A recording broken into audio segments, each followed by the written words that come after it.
మా నాన్న బ్రతికున్నప్పుడు ఆయన కోసం నేనేమీ చేయలేకపోయాను. కనీసం నేను నా కుటుంబంతో సంతోషంగా ఉండాలన్న ఆయన చివరాశ కోసం నేను నిన్ను భరిస్తున్నాను. కానీ భరించడానికి కూడా ఒక హద్దు ఉంటుంది మధు. నీ పద్ధతి మారకపోతే నా పద్ధతి ఎలా ఉంటుందో చూపించానుగా. ఒళ్ళు దగ్గర పెట్టుకో, జాగ్రత్త. మీరు నన్ను ఎంత రెచ్చగొడితే నాలో పగ అంతకంతకు రగిలిపోతుంది తేజ. అన్నింటికి వీటన్నింటికి త్వరలోనే ఒక్కొక్కరికి వడ్డీతో సహా సమాధానం చెప్తాను. నా దెబ్బ ఎలా ఉంటుందో మీ అందరికీ చూపిస్తాను.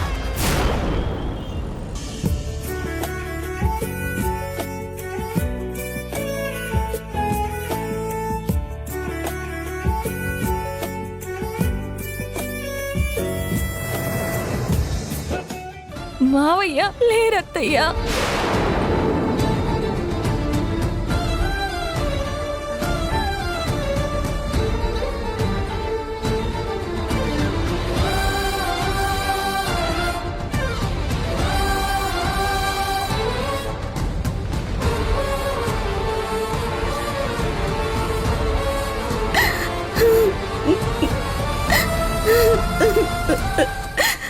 నన్ను ఒంటరిదాన్ని చేసి ఎలా వెళ్ళిపోయావు చంద్ర? నేను ఏమైపోవాలి చంద్ర? ఇంత పెద్ద శిక్ష వేయడానికి నేను ఏం తప్పు చేశాను? ఎందుకు ఎందుకు నన్ను వదిలేసి వెళ్ళిపోయావు? నాకు ఆ రోజు ఇప్పటికీ గుర్తుంది. అన్ని అపశకునాలే.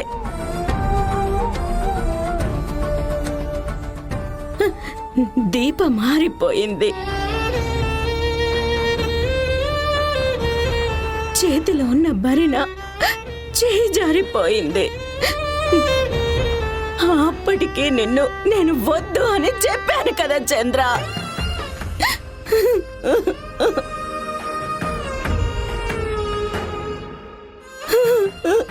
ఆ రోజే ఢిల్లీకి వెళ్ళాలా? నా కర్మ కాకపోతే ఆ రోజే ఫ్లైట్ కాలిపోవాలా? నీ ప్రాణాలు పోవాలా? నువ్వు లేవన్న నిజాన్ని నేను ఎలా తట్టుకోవాలి చంద్ర? అసలు నాతో అవుతుందా?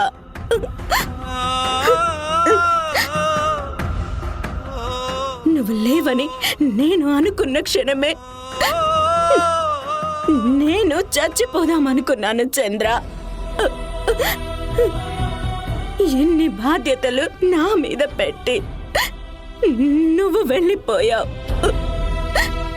పిల్లలు, మనవడు, మనవరాలు, ఇంత పెద్ద బాధ్యత నా మీద పెట్టావు. ఎందుకు చంద్ర నేనంటే నీకు అంత కోపం?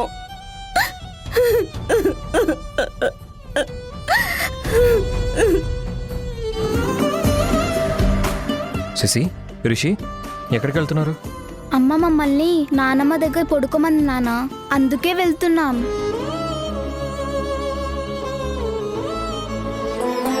మీరే నాన్నమ్మని చూసుకోవాలి, ప్రేమగా మాట్లాడాలి, సరేనా? సరే నాన్న, మేము చూసుకుంటాం. Good night. Good night.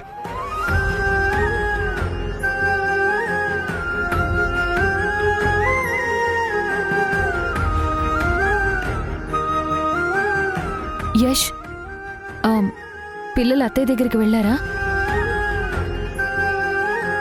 వాళ్ళు పక్కనుంటే తనకి ఒంటరిగా అనిపించదు. భాగ్యానికి కూడా ఒంట్లో బాగోలేదు, అందుకే తనని రెస్ట్ తీసుకోమన్నాను.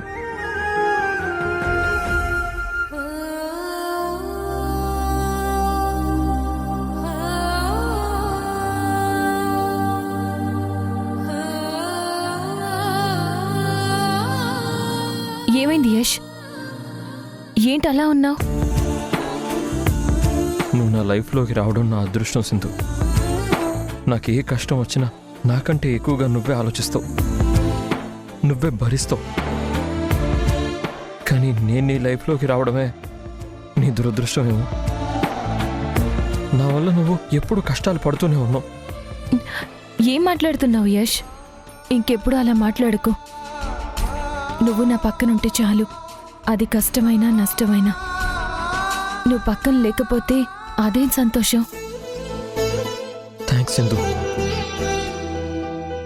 నీ వల్లే ఈ పరిస్థితుల్లో కూడా నేను ధైర్యంగా ఉండగలుగుతున్నాను. అమ్మను అలా చూస్తుంటేనే నాకు ఏదోలా ఉంది సింధు. నేను తనను అసలు చూడలేకపోతున్నాను. మనం కొద్ది రోజులు అమ్మని తీసుకొని ఎక్కడికైనా బయటికి వెళ్దామా? అమ్మి కన్నా నాన్న లేరనే నిజాన్ని పూర్తిగా నమ్మినట్టేనంటావా సింధు? నమ్మారు యష్. ఇక మావయ్య తిరిగి రారు అనే నిజాన్ని అంగీకరించారు. మనం ఇక నుంచి తనని కంటికి రెప్పలా కాపాడుకుందాం. నువ్వు కూడా 2 రోజుల నుంచి అస్సలు నిద్రపోలేదు. ఇప్పుడైనా ప్రశాంతంగా పడుకో. అత్తయ్యని నేను చూసుకుంటాను. రా పడుకో, రా.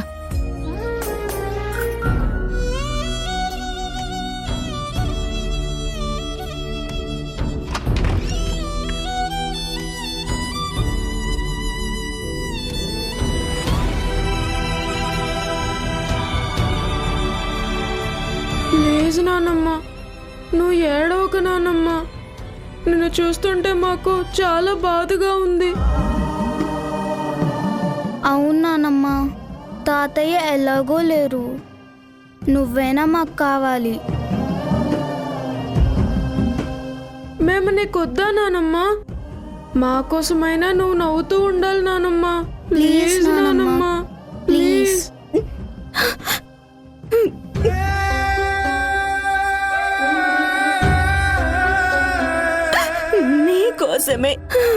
మీకోసమే కదరా ఈ ప్రాణం ఇంకా నిలబడి ఉంది. లేకపోతే ఎందుకు నిలబడి ఉంటుంది? నాకు ఆ విషయం తెలిసిన మరుక్షణమే ఈ గుండె ఆగిపోయేది కదరా.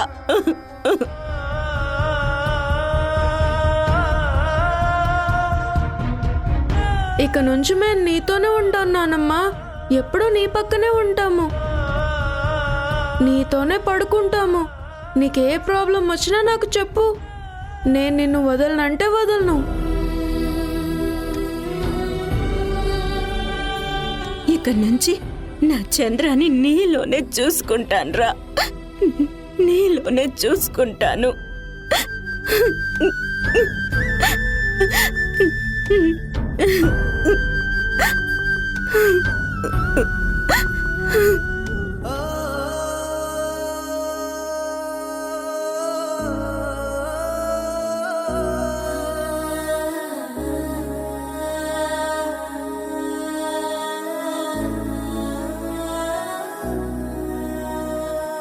భగవంతుడా, ఒక పెద్ద సునామీ వచ్చి ఈ ఇంట్లో ఉన్న సంతోషాన్నంతా ఒకేసారి తుడిచిపెట్టిపోయినట్టు అనిపిస్తుంది. జరగాల్సిన నష్టం ఎలాగో జరిగిపోయింది. కానీ మావయ్య చనిపోయే ముందు ఆయనకిచ్చిన మాట ప్రకారం యష్ చేతుల్లోనే ఆయన చనిపోయారు అన్న భయంకరమైన నిజం తనకి తెలియకుండా జీవితకాలం కాపాడుకోవాలి.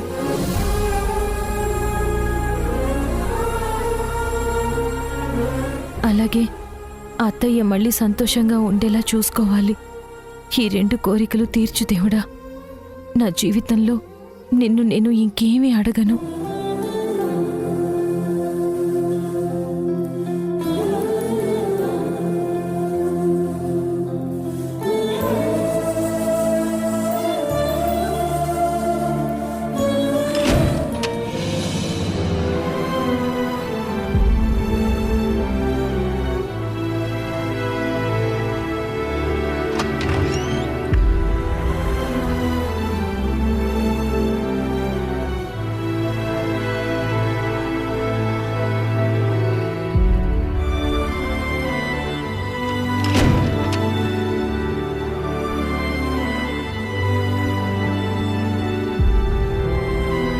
నీకు తెలుసు కదమ్మా, నీ మొహం మీద బొట్టు లేకపోతే నేను చూడలేనని.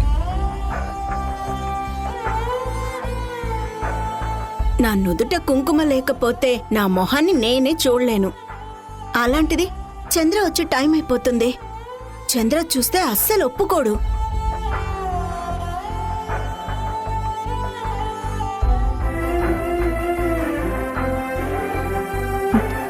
మీ నుదుటి మీద కుంకుమ లేకుండా ఇలా చూసే రోజు ఒకటి వస్తుందని నేను కల్లో కూడా అనుకోలేదు అత్తయ్య. ఆ బొట్టులు ఆ గాజుల్లోనే మీరు మావయ్యని చూసుకునేవారు. కానీ ఆ దేవుడికి మనసే లేనట్టు మావయ్యని మాత్రమే కాదు, ఆయన ప్రాణంగా చూసుకునే మీ నుదుటి బొట్టును కూడా మీ నుంచి దూరం చేశాడు అత్తయ్య.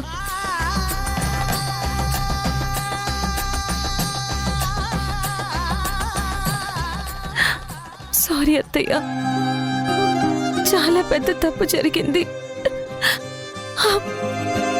మీకు నిజం చెప్పలేకపోయాను, అలా అని ఆ నిజాన్ని దాయలేకపోయాను. మీరెప్పటికీ సంతోషంగా ఉండాలత్తయ్య.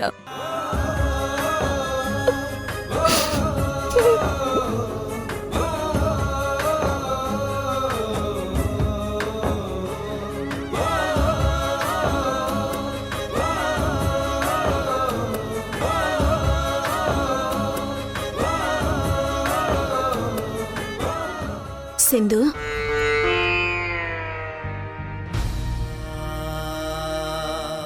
నువ్వు వస్తే బాగుండని ఇందాకటి నుంచి అనుకుంటున్నాను సింధు. ఏమైంది అత్తయ్య?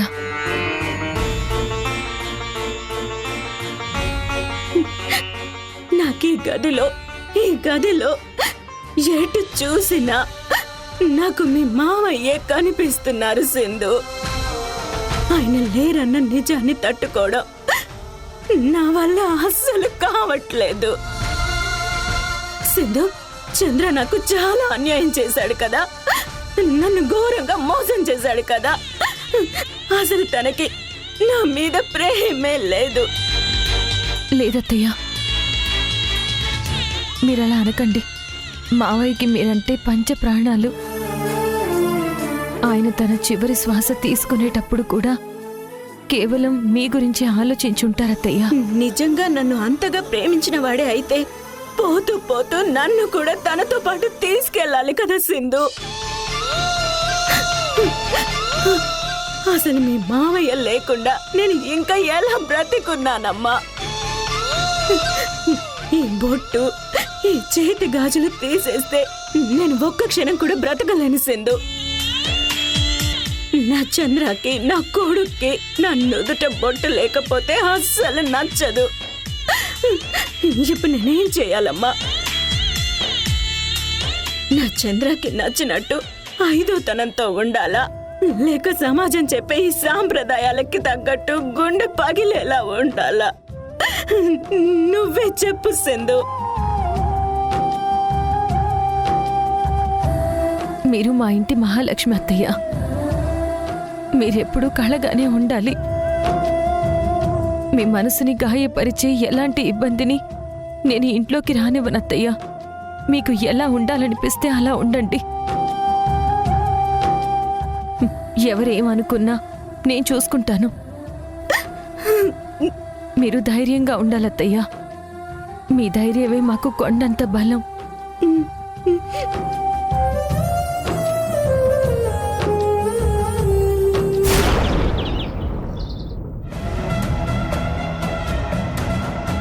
మావయ్య చావుని వీళ్ళందరూ కలిసి మేనేజ్ చేస్తున్నారని ఏదో ఒక బలమైన రుజువుతో ప్రూవ్ చేస్తేనే కానీ మళ్ళీ అత్తయ్య దగ్గర నాకు హోల్డ్ రాదు.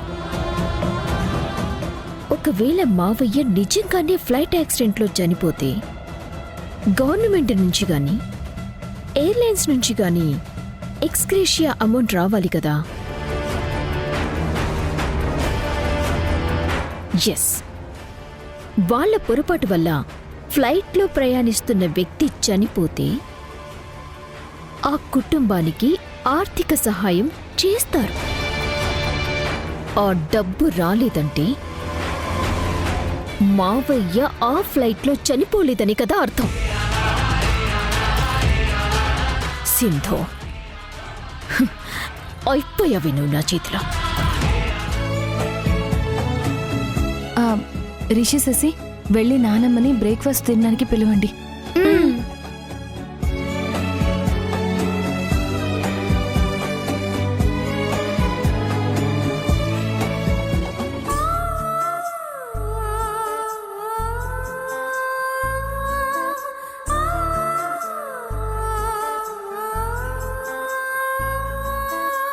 నానమ్మ టిఫిన్ చేద్దాం రా నానమ్మ. నాకు అస్సలు ఆకలిగా లేదురా, మీరు వెళ్ళి తినండి. నానమ్మ తినకపోతే నేను తిన్ను. నేను తిన్ను. నా బంగారాలు కాదు, నా బంగారం కాదు. నేను చెప్పినా తినరా? మేం పిలిచినా రావా? అర్థం చేసుకోండ్రా. మమ్మల్ని నువ్వు అర్థం చేసుకోనానమ్మా. అర్థం చేసుకున్నానమ్మా. సరే రా పద.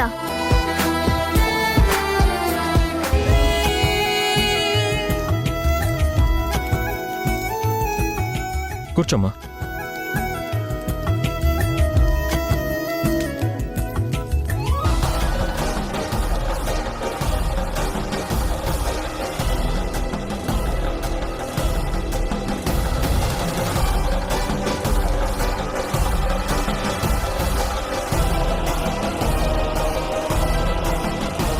అమ్మా తినమ్మా.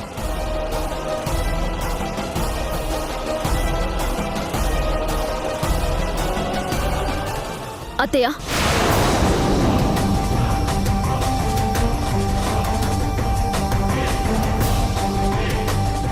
అత్తయ్య, నేను చెప్తుంటే మీరు నమ్మలేదు కదా. మిమ్మల్ని వీళ్ళందరూ కలిసి ఘోరంగా మోసం చేస్తున్నారు అత్తయ్య. మావయ్య అసలు ఆ ఫ్లైట్ యాక్సిడెంట్ లో చనిపోనే లేదు. ఇదంతా వీళ్ళాడుతున్న అబద్ధాల డ్రామా.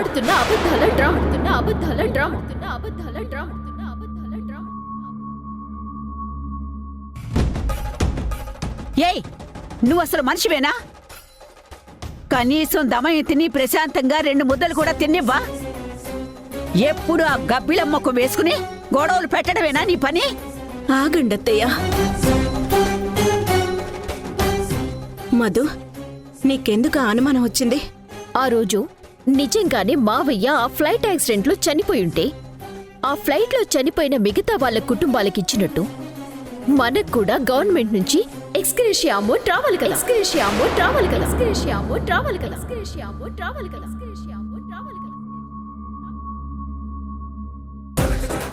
మరి మనకి మాత్రం ఎందుకు రాలేదు? ఇంతవరకు మన ఇంటికి ఏ ఆఫీసర్ ఎందుకు రాలేదు?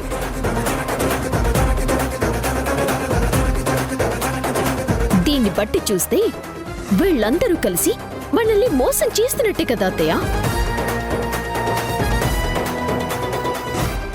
నాకు డబ్బు ముఖ్యం కాదు మధు, కానీ చంద్ర చావు గురించి రోజుకో కొత్త అనుమానం ఎందుకు మొదలవుతుంది?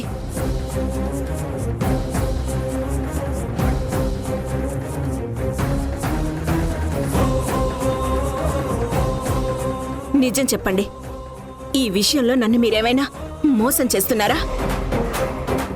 చెప్పండ్రా. ఏంటి సింధు ఇది? అది మనం ఆ డబ్బులు తీసుకోలేదు యష్. నేనే వద్దన్నాను. వద్దని చెప్పడానికి నువ్వెవరు? సరే, నువ్వన్నట్టు నువ్వొద్దని చెప్పావనుకుందాం.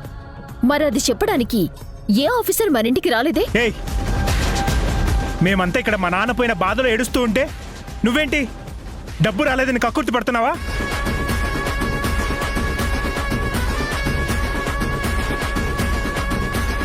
సింధు ఒక్కతే కాదు, కొడుగ్గా నేను కూడా చెప్తున్నాను. మా నాన్నే మాకు లేనప్పుడు ఆ డబ్బు మాకు అక్కర్లేదు. సరే, నేనిప్పుడు డబ్బు గురించి మాట్లాడటం లేదు. ఎందుకు అని ఆఫీసర్స్ ఎవ్వరూ మన ఇంటికి రాలేదు, ముందు అది చెప్పమనండి.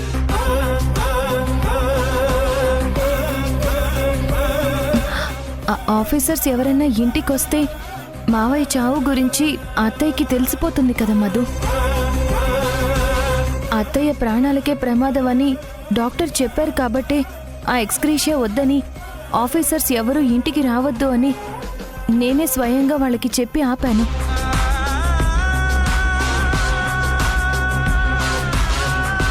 అది సింధు అంటే నీలా డబ్బుకి కక్కుర్తి పడదు, కుటుంబం కోసం ఆలోచిస్తుంది. అయినా ప్రతిసారి ఏదో గొడవ పెట్టి ఈ కుటుంబాన్ని ముక్కలు చేయాలని చూస్తున్నావా? అమ్మా, ఇప్పటికైనా నా మాట వినమ్మా. దీన్ని ఇప్పుడే ఈ ఇంట్లోంచి శాశ్వతంగా బయట పంపించేద్దాం. తేజ, నువ్వు కుటుంబంతో సంతోషంగా ఉండాలని మీ నాన్న ఎప్పుడు అనేవారా? తొందరపడకు.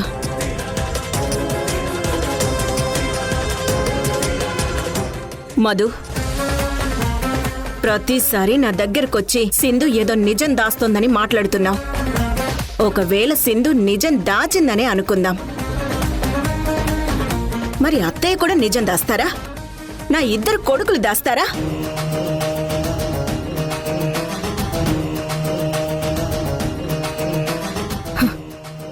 నా కుటుంబానికి నన్ను మోసం చేయాల్సిన అవసరం ఏముంటుంది అసలు?